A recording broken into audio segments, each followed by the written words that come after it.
ఈరోజు అంటే ఈ ఎంపీ ఎన్నికల్లో ఏ పార్టీ కూడా ముదిరాజులను ఏలన చేసినట్టుగా అసలు ముదిరాజులు ఉన్నా లేరా అనే గుర్తింపు లేకుండా కూడా ఎవరు కూడా టికెట్ ఇవ్వలేని స్థితిలో కూడా ఈరోజు కాంగ్రెస్ పార్టీ ముందుకొచ్చి ముదిరాజులను గుర్తించి ఈరోజు మన ముదిరాజు బిడ్డను నీలం మధు గారికి ఆహ్వానించి వారికి ఇలా టికెట్ ఇవ్వడం జరిగింది.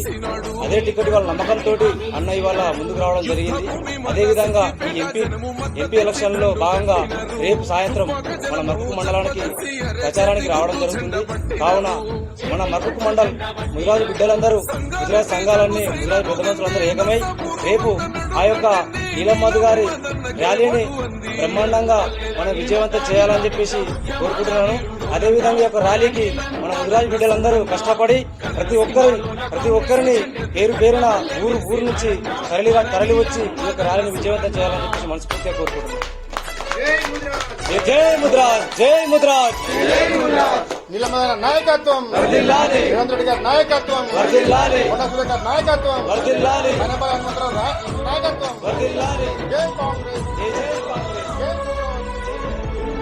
గురువాడలల్ల పేరుంది నోడుర్ర ఉద్యమాల ఈ అఖిరవ్వ. కష్టమంటే చాలు కదిలిపోతుంటాడు ఏనాడు వీడాలే ప్రజలతో. నిప్పులాంటి మనిషి నీతి తప్ప నోడు చేతి గుర్తుకే ఓటేద్దాము. తప్పుడోళ్ళగాట కట్టెటోడు రన్న మదన్నకే ఎంపీ సీటిద్దాము.